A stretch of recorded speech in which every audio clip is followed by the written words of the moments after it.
Hey guys, it's Manu Kalia, physical therapist and herbalist. So I'm going to show you another technique on how to improve the mobility of your lower thoracic spine, or even your low back for that matter. So in the past I've shown you a technique on how to improve the mobility of your upper back, your thoracic spine, or even your CT junction for those of you who have neck related issues and you're really stiff in that upper back. Which is resulting in increased stress or irritation of the cervical region.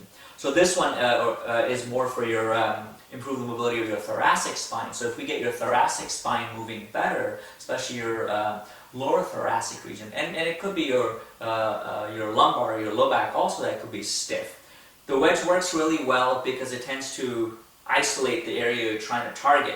So it'll focus in on, this is where your spine's processes or your spine is going to sit, and it's going on either side of that and on a particular segment to improve the mobility of that segment.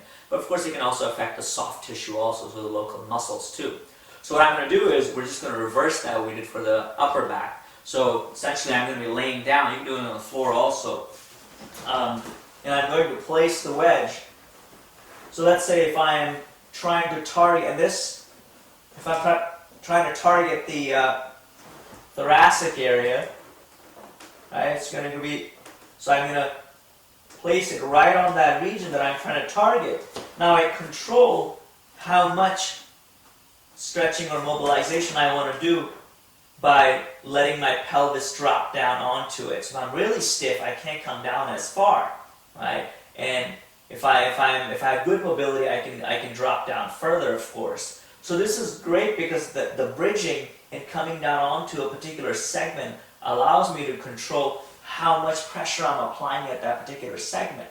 So I'm stretching and mobilizing that particular segment by bridging and just letting myself settle into that position. Right? Now you might find one side is stiffer than the other, so then you can of course do some rotation also. I can do some rotation to the side that applies more pressure, or I can go the other way and I can test and see where it is. And you can see where the wedge is right here, right? So as I roll over it, I can feel either direction. So when I go my right side, I feel more my right side now.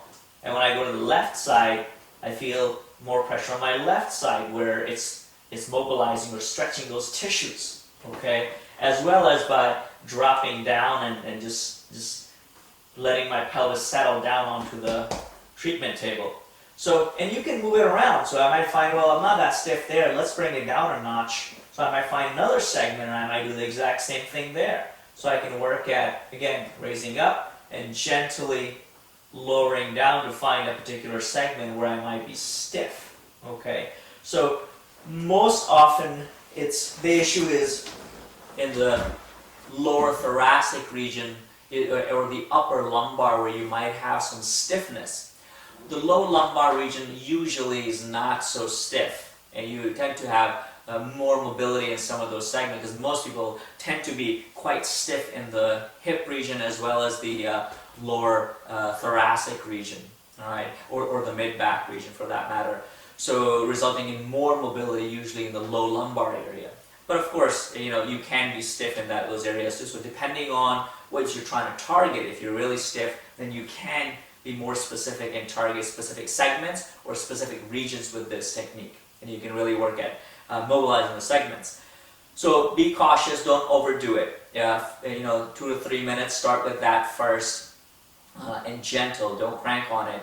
And then see how it responds. You might get a little sore initially, but each successive time it should get easier and easier, and you can hang out and stretch for longer durations. You can spend 4 or 5 minutes at a time mobilizing specific areas. Alright? I hope you found that useful. Make sure you subscribe to the channel and check out the site.